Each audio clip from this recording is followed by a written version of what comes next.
Jadi ini bagaimana kita rawat baik, dia tetap bisa survive dan bisa sustain. Tapi ini mungkin one day dia naik dari 30 ke 40, bisa switching mungkin suatu saat ya. Tapi ini tidak boleh seketika kita langsung matikan. Dulu ketika belum ada online, tidak ada istilah hoax di kita dulu. Tidak ada fake news, hoax. Itu diproduksi ketika zaman online berkembang. Tetapi yang diterima masyarakat itu berkualitas. Atau masyarakat kita ajak juga untuk memilah mana yang mengkonsumsi, mana yang berkualitas. TV justru mendapatkan momentum sekarang. Oke. Setelah pemerintah tidak lagi membolehkan TV analog ke digital, sebetulnya itu kan peluang baru bagi TV.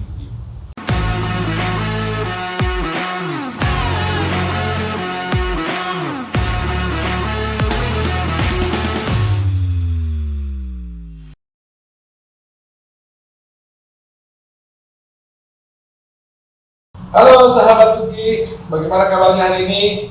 Saya berharap semua pada sehat, bugar, dan tentu jangan lupa bahagia. Hari ini saya sedang bersama dengan seorang jurnalis senior yang sudah malang melintang bertugas di Sulawesi, keliling ke Sumatera sana, ke Jawa, dan Kalimantan, keliling lah seluruh Indonesia. Dia adalah Bapak Suhendro Boroma, Direktur Utama Jawa Post Group. Bagaimana kabar Pak Suhendro? Alhamdulillah sehat. Sehat, alhamdulillah Pak Hendro. Bisa melewati tahun yang sulit. Berarti kita sudah lewati ya? Insya Allah. Alhamdulillah ya. Pak Hendro, ini kata orang sejak beberapa waktu yang lalu bahwa media, khususnya media cetak, berada di ufuk timur, katanya sudah mau tenggelam. Tapi terakhir saya dengar 2022 terakhir ya sudah mulai membaik lagi kembali. Tapi lebih bagus saya ingin mendengarkan langsung dari Pak Dirut, Pak Hendro, bagaimana kondisi media cetak dulu di 2022 dan apa hal yang paling menarik dalam perkembangan media selama 2022 ini. Iya, secara umum memang tahun 2022 juga bukan tahun yang mudah bagi industri media ya, bagi industri dan semua industri sebenarnya, kecuali kayak industri kesehatan karena COVID atau mereka yang jualan komoditas sawit dan batubara itu. Tapi ini industri kan mengalami tekanan, termasuk media itu mengalami tekanan. Submedia kan sebelum pandemi sudah mengalami tekanan, dan setelah pandemi menjadi triple tekanan, jadi pandemi, kemudian ada tekanan karena ekonomi, dan ada tekanan karena disrupsi karena teknologi, khususnya cetak ya. Istilahnya triple disruption sekaligus menyerang media. Jadi kalau media sampai sekarang ini misalnya cetak masih bertahan luar biasa ya. Dari triple disruption itu dia masih bisa bertahan. Kemarin terakhir kan ya, ada kabar atau fakta bahwa teman-teman di Republika berhenti terbit secara cetak, dia beralih 100% ke platform online. Dan secara internasional juga per 1 Januari itu siaran BBC, siaran bahasa Indonesia kan dihentikan juga. BBC siaran. Jadi artinya ini sebetulnya bukan cuma fenomena Indonesia, tapi fenomena dunia. Jadi saya kira kita berjuang bersama-sama bagaimana supaya ini bisa tidak cuma sekedar survive, tapi ya bisa sustain. Nah, dalam kerangka itu ya saya kira saya tidak bisa banyak mengulas hal-hal yang di luar yang saya alami. Kebetulan saya diberi tugas bersama untuk mengelola media di bawah Japas Group, baik korannya, percetakan online dan seluruh platformnya. Secara garis besar pandemi kan mulai tahun 20 ya. Iya. Dan pada saat itu saya termasuk mempunyai kekhawatiran kira-kira sepertiga dari grup Jawa Pos akan hilang pada masa itu ya, pada masa awal pandemi. Tapi sampai dengan sekarang Presiden sudah menyatakan sudah beralih ke endemi dan Menteri Kesehatan sudah bilang masker itu sudah pilihan bebas dari setiap orang. Berarti kan sudah resmi dinyatakan transisi dari pandemi ke endemi. Itu syukur tidak ada yang ditutup. Enggak ada ya? Seluruh grup kita tidak ada yang ditutup. Tahun 2021 kita tahun 20 itu kita mengalami kerugian secara grup yang di bawah saya. Secara total seluruh grup. Masih ada yang berlaba tapi secara agregat rugi. Tapi tahun 2021 dia secara agregat jadi berlaba. Dan labanya itu naik kalau tidak salah 300% atau 400% ya. Karena dari negatif ke positif kan jadi pertumbuhan lebih tinggi. Nah, tahun ini juga bagus lah. Average rata-rata lebih baik. 2022 maksudnya? 2022 kita tutup tahun lebih baik dari tahun 2021. Jadi akhirnya ya tergantung internal faktor merespon eksternal faktornya kan seperti apa sih? Ya, kalau bisa dijelaskan tadi Pak Hendro, 3 masalah yang menjadi besar itu apa? Kalau media tiga mengalami, jadi ada distraksi karena teknologi, yaitu distraksi karena teknologi itu kan media cetak yang paling menjadi dalam tanda petik menjadi korban lah ya. Karena informasi menjadi sangat banyak, ada era keberlimpahan medsos termasuk informasi ya, dan setiap detik itu ada jutaan informasi yang beredar di macam-macam platform media sosial. Kemudian tadinya informasi itu secara vertikal dihasilkan oleh koran kan, itu informasi secara vertikal. Sekarang semua orang bisa membuat berita menjadi horizontal, jadi banyak, cepat dan gratis. Nah itu yang membuat media cetak betul-betul terpukul, sementara kita tidak mungkin gratis karena ada percetak dan seterusnya. Jadi teknologi itu betul-betul mengubah.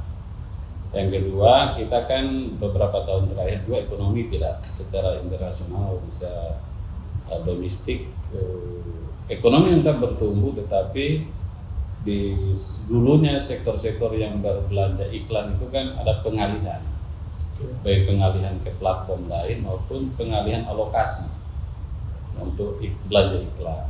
Dan yang terakhir adalah ketika pandemi kan semua industri memang mengalami kesulitan. Nah, jadi makanya saya bilang tadi bahwa kita, khususnya kami, itu alhamdulillah karena kita bisa melewati masa sulit ini. Kita juga punya pengalaman untuk bagaimana menyiasati, mencari solusi di tengah 3 disrupsi tadi, triple disruption. Sehingga menurut saya teman-teman khususnya di grup Jawa Pos ya itu mempunyai pengalaman untuk lebih resilient, punya daya tahan untuk kedepannya. Dia punya pengalaman selama ini menjadi guru terbaik, terutama 2 tahun terakhir. Untuk di tahun 2023 insya Allah dengan pengalaman itu ada opportunity yang harusnya lebih baik. Pak Hendro, ini kan tidak banyak media yang bisa melalui masa-masa kritis kemarin ini ya. Banyak media yang tutup seperti yang disampaikan tadi. berpindah dari cetak ke online, bahkan ada yang sudah tidak terbit lagi. Kiat Jawa Pos sendiri dengan grupnya ini apa yang dilakukan yang paling mendasar sehingga bisa malah sekarang sudah mulai balik kembali, mulai untung kembali? Jadi memang mengelola media itu kan tidak sekedar orang punya keterampilan atau profesionalisme atau kemampuan finansial dan manajerial, tidak cukup itu menurut saya. Memang kita harus ada kecintaan terhadap dunia ini. Rasa cinta ya, rasa itu harus kita miliki. Kalau kita tidak punya itu, perhitungan manajerial, keuangan, wah tutup saja ini. Mending kita berbisnis yang lain, karena labanya mungkin masih orang jualan pisang goreng lebih banyak daripada jualan gorengan. Tapi karena kita punya kecintaan dan kita sudah menyatu dengan dunia ini, maka saya kira itu salah satu yang membuat kita tetap bertahan menggeluti bisnis. Yang kedua, secara historikal ya, saya kebetulan memang seperti itu tadi mempunyai pengalaman yang cukup panjang di industri media. Sebetulnya before pandemi atau before disrupsi karena teknologi, itu proporsi pendapatan di media relatif sama antara iklan dan sirkulasi itu sebenarnya relatif sama. Sejak dulu saya amati data-datanya kita itu 30 berbanding 70. 30 itu distribusi, jualan korannya, 70-nya iklan dengan berbagai secara editorial dan eventnya dan lain. Itu sebelum ada disrupsi sebenarnya sudah begitu juga. Sekarang juga masih tetap begitu, cuma memang nilainya berkurang, artinya jumlahnya berkurang, tapi secara proporsional itu relatif sama. Jadi artinya sebetulnya ya industri ini tetap bisa hidup asal dikelola dengan baik oleh orang-orang yang betul-betul tidak sekedar mengandalkan bahwa ini jalan pekerjaan saya, tidak boleh sekedar itu. Harus mencintai. Memang ini pilihan hidup saya kira-kira lebih dari sebuah pekerjaan. Jadi yang 70% itu iklan dan lain-lain, kemudian 30% kan sirkulasi. Tetapi kan kita tahu bahwa biaya operasional untuk bahan baku dan lain untuk media cetak itu kan besar juga, karena ada percetakannya, kertasnya, tintanya, belum lagi untuk sirkulasi harus ada yang ngantar. Itu bagaimana menyiasati semua itu? Ya, itu memang salah satu problem yang besar di media cetak, karena HPP kita kan itu kurang lebih 40-60% itu di ongkos cetak, biaya pokok produksi ya. Kan perusahaan itu ada biaya pokok produksi, ada biaya operasional, paling tidak ada dua itu, tapi di biaya pokok produksi kurang lebih 40-60%. Nah, tapi sisi lain juga kan ada sisi penghematan, karena dulu koran itu biasa cetak 36 halaman, 24. Sekarang koran paling tinggi cetak menjadi tipis ya, 16 halaman. 12 12 halaman, berarti kan juga ada sisi penghematan. Yang juga cukup membantu saya kira karena grup Jawa Pos itu kan punya pabrik kertas sendiri, sehingga buffer terhadap kertas itu ya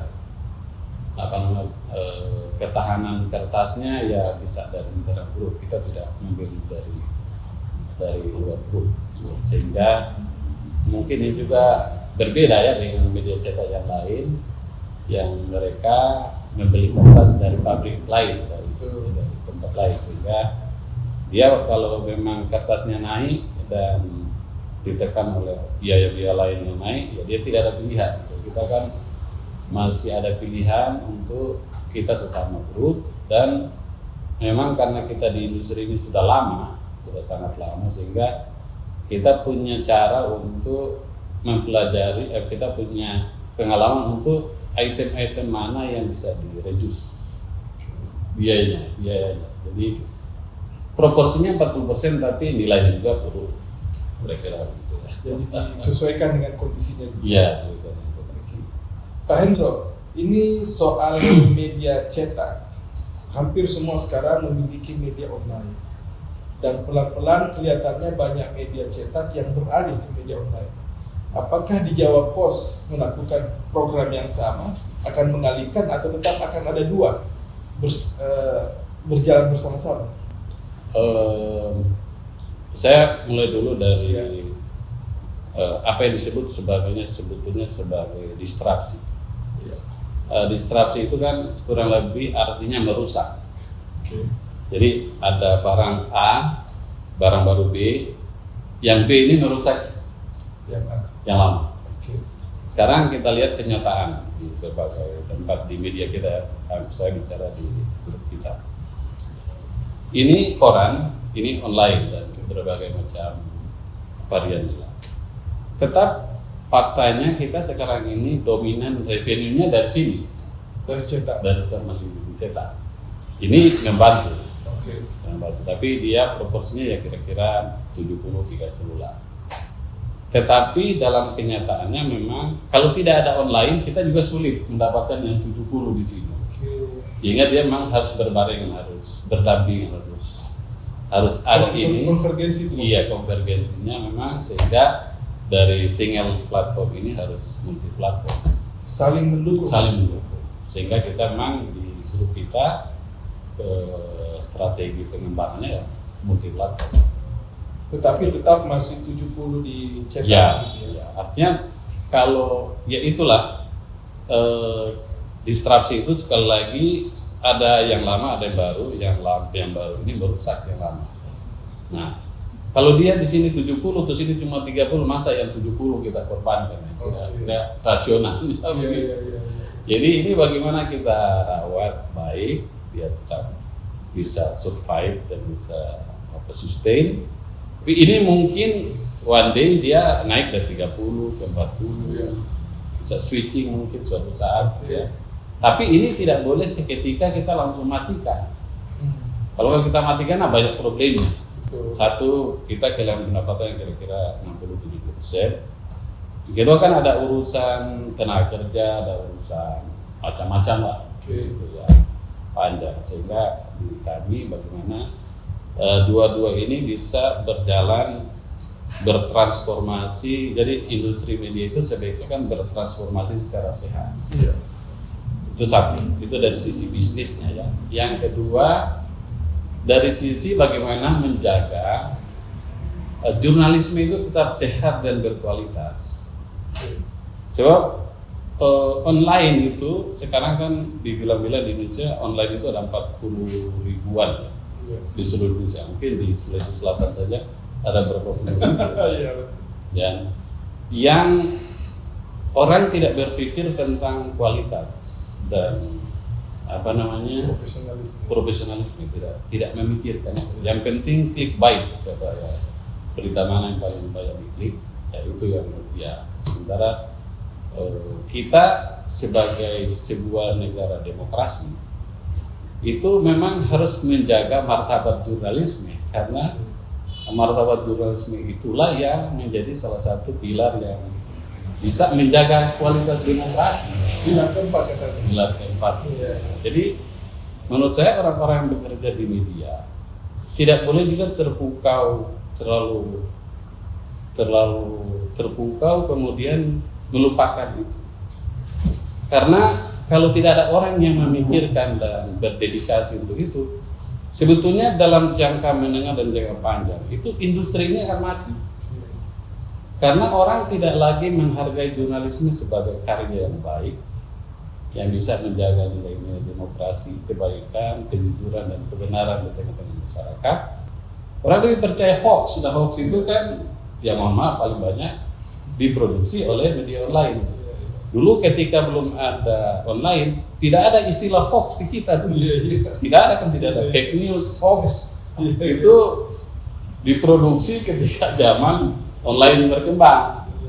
Nah, jadi kalau kita ingin juga menjaga demokrasi dan masa depan masyarakat kita untuk tetap cerdas lah kira-kira begitu. itu tidak diperdaya oleh hoax, oleh fake news. Maka memang transformasi media itu juga ada sisi tanggung jawab, transformasi industri media maksud saya, bukan transformasi media, transformasi bisnis industri media itu ada tanggung jawab yang harus kita jaga tentang jurnalisme, Kode etik mungkin maksudnya. kode etik lah, tata nilai yang harus kita jaga. Bagaimana tetap pers itu, jurnalisme itu tetap menjadi salah satu batu penjuru di masyarakat yang bisa mencerdaskan dan menjaga nilai-nilai demokrasi yang baik. Nah di dunia online ya maaf ini yang memang betul-betul tidak dipikirkan ya. Memang ada orang yang memikirkan, tapi ya segelintir lah di online. Ya itu termasuk mungkin rekrutmen wartawannya, Iya. pendidikannya, Ada pengalaman. saya di Manado, Ya. dulu dia sopir sering saya Pak minta tolong untuk nyopir mobil saya. Iya. Sudah punya online. Sudah punya online sendiri. Iya, iya. Ya otomatis kalau rekrutmennya seperti itu, dia tidak mengenal kode etik, tidak mengenal sebetulnya apa sih substansi diperlukan kebebasan pers, itu mereka tidak memerlukan itu. Nah, jangan sampai seperti ini dianggap oleh masyarakat kita itulah sekarang ini. Nah, itu juga bisa merusak. Nah, jadi menurut saya kita yang pemain-pemain lama di industri media punya tanggung jawab itu. Tidak sekedar misalnya saya di Jawa Pos atau teman-teman di Fajar di Manado Pos, tidak sekedar kita membela itu ya. Karena kalau ini tidak dipikirkan orang, lama-lama industri ini mati. Jadi seharusnya seluruh media yang masih media-media mainstream yang masih ada, masih survive dan mudah-mudahan sustain, itu punya misi bersama ini. Nah, saya di beberapa organisasi wartawan maupun industri media di pusat, misalnya di SPS, itu selalu menggelorakan ini. Kita punya tanggung jawab bersama. Kita jangan terpukau dengan perkembangan online, dengan medsos, tetapi kita melupakan ini, yang pada akhirnya sebetulnya yaitu mematikan industri. Kalau mematikan industri kan tidak lihat siapa, tidak lihat dia saingan saya. Ini kan soal industri di masa depan kayak seperti apa industri media. Di sisi yang lain memang kita juga tidak bisa memungkiri bahwa mayoritas masyarakat kita mendapatkan informasi dari medsos. Itu kan suatu fakta. Nah, berarti bagaimana industri media ini bisa memanfaatkan medsos dari penyebaran dan sebagainya itu cepat, tetapi yang diterima masyarakat itu berkualitas.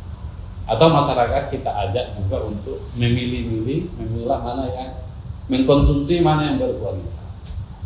Nah, jadi saya kira itu tantangan tidak cuma tahun ini, tidak cuma tahun 2023, tapi kedepannya orang industri media kayak Pak Uki yang orang dari media kemudian berkiprah sekarang di dunia non media, atau perguruan tinggi terutama jurusan komunikasi itu punya tanggung jawab seperti ini karena ini media itu kan bagian dari peradaban. Kalau medianya rusak ya bisa peradaban rusak juga. Iya. Kira-kira itu ya. Ya, sahabat Uki. Beberapa tahun yang lalu memang beramai-ramai, banyak sekali kita mendapati online yang baru.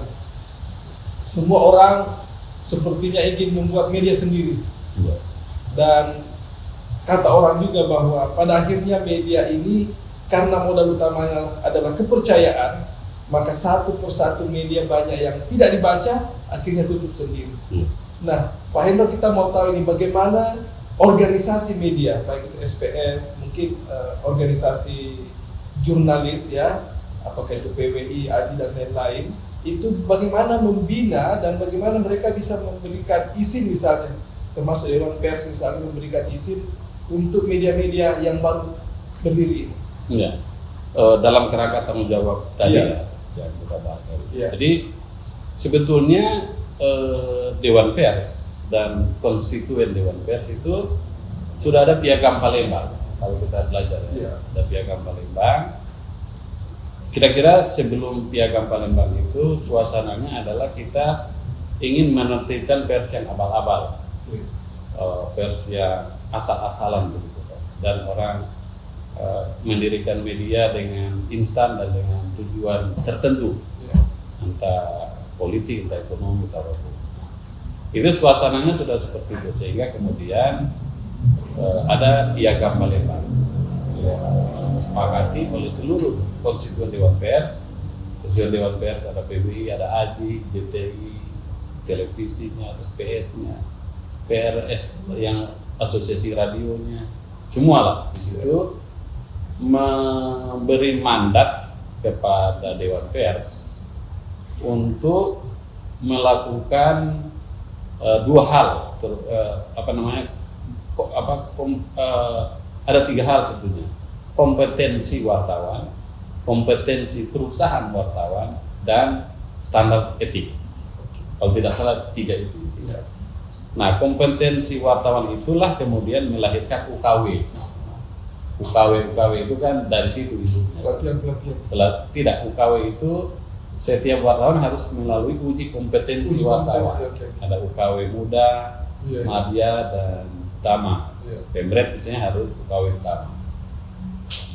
Kemudian standar kompetensi perusahaan itulah yang ada sertifikasi dari Dewan Pers. Jadi semua perusahaan pers, apakah cetak, online, TV, radio, dan seterusnya itu dilakukan sertifikasi oleh syarat-syaratnya dan seterusnya itu diverifikasi administrasi dan verifikasi faktual. Siapa yang memenuhi syarat, dia dapat sertifikat dari Dewan Pers bahwa dia memenuhi standar sebagai perusahaan pers yang lulus uji lah. Nah, dalam perjalanannya memang ini tidak cukup memadai untuk mengatasi munculnya pers yang kita bahas tadi. Nah, saya dengar teman-teman di Dewan Pers itu sedang mengkaji itu, memperbaharui bagaimana supaya bisa makin kedepannya standar kompetensi wartawan, standar perusahaan pers itu makin baik dan betul-betul bisa menjamin masyarakat itu disuguhkan oleh informasi yang menjaga martabat jurnalistik. Selain tentu ya ada sisi industrinya, sisi bisnisnya, tapi tanggung jawabnya sebagai salah satu pilar demokrasi itu tetap terjaga. Nah, ya saya termasuk beberapa kali ikut, ada beberapa banyak teman saya lihat yang punya care, kepedulian yang sama. Ya kita lah semua, saya kira ya, orang punya masyarakat perguruan tinggi atau LSM yang dulu memperjuangkan demokrasi. Jadi semua civil society, kekuatan civil society yang dulu memperjuangkan demokrasi punya tanggung jawab untuk ini, untuk menjaga supaya pilar keempat dari demokrasi ini ya tetap baik, kualitasnya tetap baik, tidak cuma eksis, tetapi kalau sekedar eksis saja tapi kualitasnya jelek, justru dia merusak masyarakat, kan ya kita sayang lah ya. Kita sudah berjuang dengan sepenuh, dengan darah waktu reformasi. Itu kita ingatkan undang-undang pertama yang lahir di masa reformasi, Undang-Undang Pokok Pers nomor 40 itu karena kita ingin menjaga kebebasan pers. Itu jadi berdarah-darah memperjuangkan reformasi itu, ya itu undang-undang pertama yang keluar adalah Undang-Undang Pokok Pers. Lalu berikutnya Undang-Undang Otonomi Daerah, tentang otonomi daerah keluar. Jadi Undang-Undang Pers ini lahir di Indonesia luar biasa dia punya. Dia lahir dari rahim memperjuangkan demokrasi. Nah, karena itu tidak cuma orang pers yang bertanggung jawab ini, seluruh civil society saya kira ya harus punya keterpanggilan untuk menjaganya. Kita yang orang di industri ini, ya kita tugas kita bagaimana supaya ini pers yang baik itu tetap sustain dan dia sustain secara sosial tapi juga sustain secara ekonomi. Nah, mungkin tantangan kita orang-orang non media adalah dia sustain secara sosial, tapi bagi kita orang-orang seperti saya yang praktisi media, tugasnya itu bagaimana dia sustain secara sosial tapi juga sustain secara ekonomi. Oke. Ya. Pak Hendro, menarik ini berbicara tentang jurnalis ya. Di zaman sekarang beberapa kali kita mendapati bahwa banyak sekali pemilik media itu sebutlah mengintervensi, baik itu pemberitaan, baik di TV maupun di cetak, termasuk online. Banyak sekali yang pemilik media mengintervensi untuk pemberitaan tersebut. Bagaimana Jawa Pos bisa menyiasati? Kalau kita sih kebetulan para pemilik sih menyerahkan kepada para profesional sepanjang yang saya alami, karena saya kan mulai dari reporter, jadi redaktur, jadi pemret, jadi dirut, ya sampai sekarang. Ya sepanjang yang saya tahu sih tidak, kita diminta untuk tetap bisa leluasa ya mengerjakan apa yang disebut dengan praktek jurnalisme yang baik. Nah, tetapi memang mungkin yang harus dikompromikan ya kadang-kadang itu adalah media itu adalah ada dua hal yang di dalam media yang kadang-kadang berkonflik. Yang satu dia adalah institusi sosial yang membawa misi untuk sebagai social control. Satu sisi dia adalah institusi bisnis yang harus menghidupi karyawannya, menghidupi karyawan dan keluarganya, juga harus bisa bagi dividen dan memberi manfaat benefit bagi shareholder, bagi pemegang saham. Ya di situ kadang-kadang, tapi internal kita, jadi kita diselesaikan secara internal, tidak sampai kemudian harus datang petinggi, tidak seperti itu. Jadi kita biasanya itu pengalaman saya kita selesaikan secara internal, kita cari solusi secara internal. Ya, artinya bahwa kebebasan kita ya dijamin lah, tinggal bagaimana kearifan untuk menyiasatinya, kira-kira begitu. Sudah ada buku putihnya itu kali ya? Kali ya, maka di kita ada buku putihnya, ada buku saku kan di jurnalisme di Jawa Pos itu kan ada buku saku, semua reporter Jawa Pos kan itu diberi buku saku. Iya. Sebagai orang media, Pak Hendro melihat tidak ada juga media-media yang lebih banyak berhubungan dengan sebutlah pemiliknya politikus gitu. Akhirnya medianya ikut berpolitik juga. Di Jakarta memang terutama ya di media-media Jakarta memang ada seperti itu, ada nuansa seperti itu ya. Meskipun orang-orang profesional bekerja di situ berusaha, tapi ya tetap ada juga ya seperti itu, dan biasanya sih itu kental di masa-masa di momen-momen politik ya, kayak pemilu kayak dan seterusnya lah. Tetapi saya mengutip pendapat dari Pak Mahfud ketika beliau masih menjadi ketua Dewan Pers. Pak Mahfud ini kan pernah menjadi ketua Dewan Pers. Dia bilang dulu kan kita dikritik di Indonesia ini beberapa pers partisan. Ini kan kritik yang disampaikan Pak Uki tadi kan mengarah kepada pers menjadi partisan.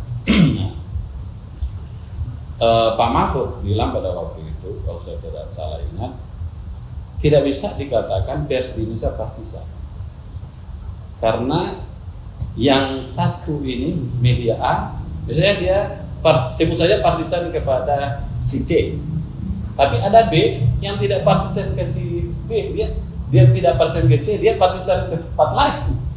Nah, dengan begitu sebetulnya ada penyimbangan secara natural terjadi masalah. Samping itu ada memang media yang betul-betul menjaga integritas, yang tidak ke B, tidak ke C, tidak ke siapa-siapa. Jadi memang semacam ada penyimpangan partisan, tapi dibalancing oleh yang lain yang berpartisan ke tempat lain juga. Sehingga tidak bisa dalam pengalaman pers Indonesia setelah reformasi tidak bisa diarahkan ke satu. Jangan ada hegemoni. Iya, ke hegemoni saja itu agak sulit. Kalau pengalaman kita secara reformasi sulit. Ya, seperti yang disampaikan tadi Pak Hendro, kita ini sudah dekat-dekat dengan pemilu ya 2024. Bagaimana media mestinya bersikap terhadap pemilu nanti ini? Karena ini sudah mulai ribut ini. Sebetulnya media tetap mempunyai hak menentukan sikap. Oke. Dalam tradisi demokrasi itu boleh. Misalnya di Amerika Partai Republik ketika pemilu, saya akan membela habis-habisan calon dari Partai Republik. Oke. Boleh, tidak dilarang. Tetapi itu harus dinyatakan di awal. Tidak boleh sembunyi-sembunyi. Oke. Seperti pemilu lalu kan kalau tidak salah Jakarta Post di dalam kasus Indonesia itu dia menentukan sikap, tapi dia umumkan bahwa saya akan membela calon presiden ini. Jadi sebetulnya di dalam pers juga tidak tabu itu, dalam praktek demokrasi tidak tabu, cuma tidak boleh sembunyi-sembunyi. Kita harus istilah orang Makassar harus jantan lah ya, menyatakan bahwa memang saya di sini. Jadi tidak ada confuse di masyarakat. Partisan itu tadi. Iya, dia tidak juga bersifat munafik. Iya. Memang ya saya membela dia karena kenapa? Karena alasannya ini yang saya ingin perjuangkan bersama calon saya ini. Visi-misinya mungkin Visi-misinya. Jadi sebetulnya kalau ada media yang bersikap seperti itu ya sah-sah saja. Ya penting begitu, harus terus terang supaya masyarakat tahu. Ya. Terakhir Pak Hendro, kondisi media yang disampaikan tadi di beberapa grup Jawa Pos ya, ini kan ada berapa banyak ini media yang ada di Jawa Pos ini? Kalau dulu kan 200-an di seluruh Indonesia. Iya, sekarang kalau online, TV, koran-koran mungkin masih ada status lah ya. Masih eksis. Masih eksis ya. Masih eksis dan sepanjang yang saya tahu sih belum ada yang kita tutup. Yang di grup kita ya, kecuali tempat-tempat lain ya mungkin ada, tapi ya sepanjang kita ya mana yang terbit koran ya masih tetap koran sampai sekarang. Dia online-nya tetap percetakannya. Nah, industri percetakan yang menerbitkan koran itu juga kan dia punya tekanan yang luar biasa karena dulu dia kan mendapatkan pendapatan cuma dari cetak koran buruh. Yeah. Sementara pendapatan cetak koran itu kan relatif turun, sehingga ya, bisnisnya lama-lama kan size-nya kan kecil. Baiknya percetakan di grup ini itu melakukan transformasi sudah sejak 3 tahun lalu ya, bahkan ada beberapa teman ya sudah dari 5 tahun lalu mereka bertransformasi sehingga pendapatan mereka tidak lagi mengandalkan dari cetakan grup. Jadi ya bisnisnya tetap sustain.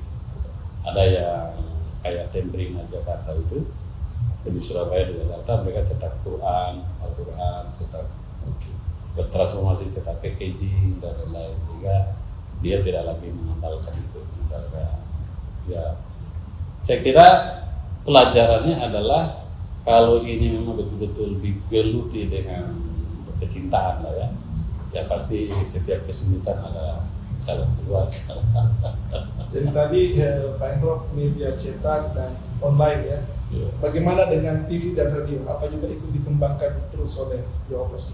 TV justru mendapatkan momentum sekarang. Oke, bagaimana? Setelah pemerintah tidak lagi membolehkan TV analog ke digital, sebetulnya itu kan peluang baru bagi TV. Jadi sebetulnya dengan analog TV, dengan digital TV dan peraturan mengenai keputusan Menteri tentang di bidang televisi, ada 2 ya substansinya di situ. Satu, perpindahan dari analog ke digital. Yang kedua, tidak ada lagi yang disebut dengan TV pusat.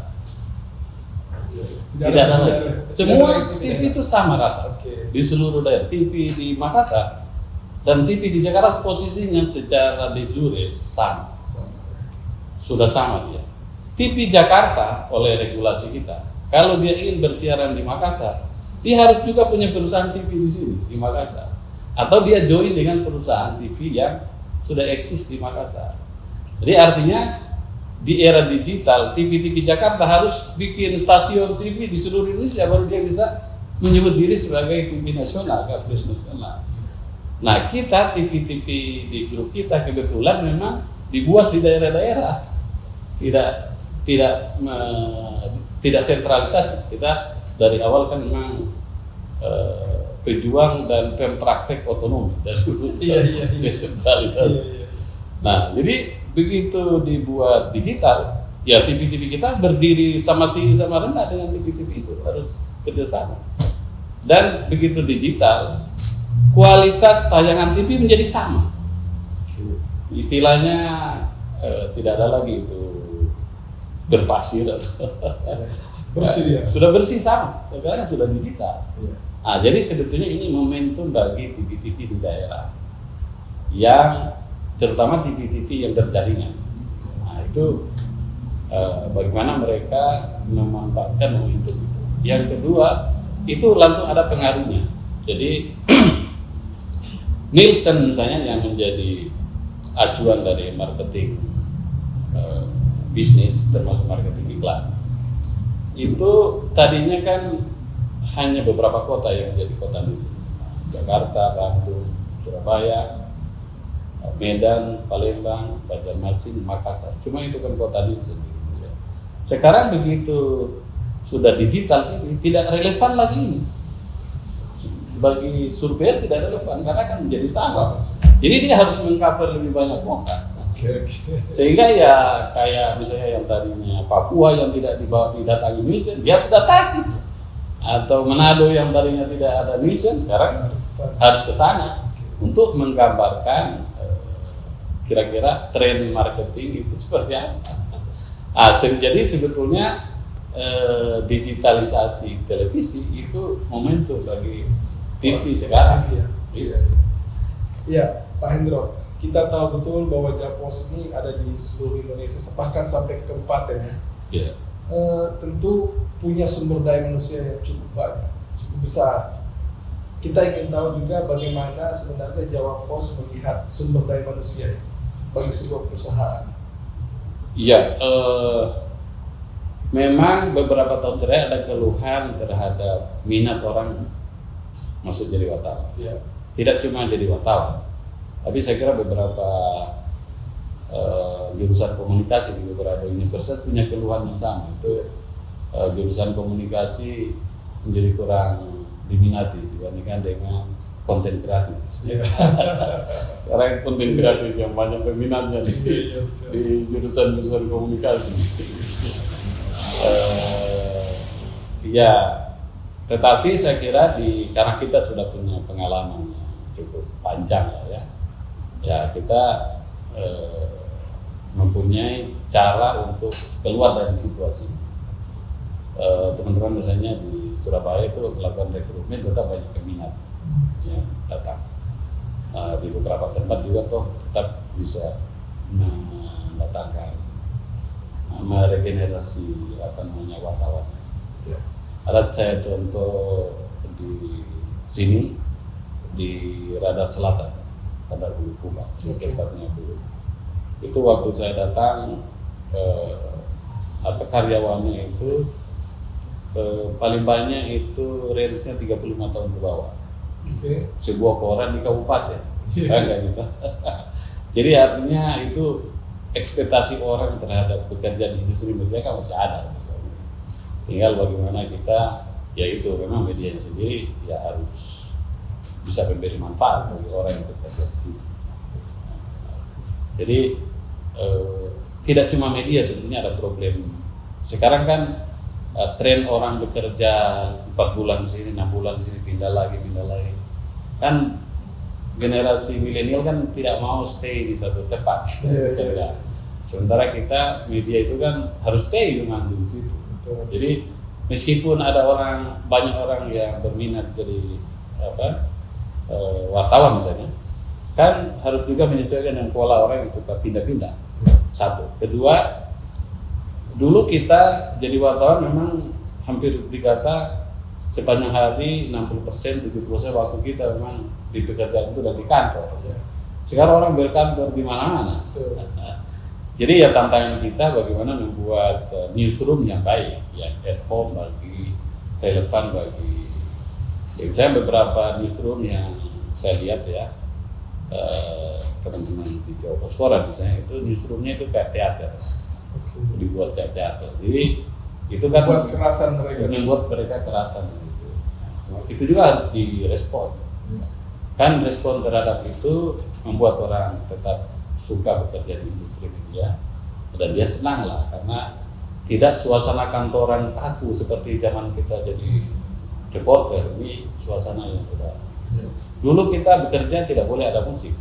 Sekarang kan orang sambil dengar musik meeting ya kayak begitu menurut saya, bahkan mestinya kita fasilitasi. Jadi misalnya di ruang kantor ada tempat di situ di mana mereka bisa sambil ngopi, sambil diskusi, bisa dengar musik, sambil bisa ya kayak begitu harus memang juga disesuaikan. Iya. Kita seperti zaman dulu yang lalu ada begitu kakunya ruangan redaksi. Iya. Tadi disebut soal tingkat keluar masuknya wartawan ya. Turnovernya ini kan cukup tinggi. Bagaimana yang saya sampaikan tadi, bagaimana memaintain karyawan supaya bisa stay tetap di tidak berpindah-pindah? Ada banyak cara. Iya. Tapi ya kita juga terbantukan oleh memang karena industri lain juga kan belum banyak bisa menyerap tenaga kerja. Betul. Dan industri lain juga kan PHK besar-besaran selama pandemi kan ada ribuan. Iya, betul. Bahkan sekarang fenomena terakhir kan startup kena juga kan ribuan. Misalnya Meta Group yang global platform itu kan puluhan ribu orang atau ribuan orang. Jadi saya kira ya semua kita lah mengalami tantangan yang sama, tidak cuma industri media. Berarti ya sepanjang hidup itu memang ya selalu aja tantangan. Ya dan kita harus siap untuk menghadapi tantangan. Tidak pernah tantangan itu juga kan membuat industri itu menjadi hidup. Selalu sesuatu yang baru selalu itu harus ada kompetisi dan lain ya. Oke, Pak Hendro. Terima kasih banyak Pak Hendro atas informasi dan ada satu yang saya ingin sampaikan. Ini juga tantangan bagi kita. Misalnya sekarang ada podcast seperti Pak Uki. Nah, tadi kita membahas bahwa kira-kira 80% masyarakat itu kan peroleh informasi atau mengkonsumsi informasi dari medsos. Nah, sehingga memang ada dua problem itu yang harus dipikirkan oleh industri media dan organisasi-organisasi yang berkaitan dengan media, apakah wartawannya oleh wartawan atau organisasi perusahaan media.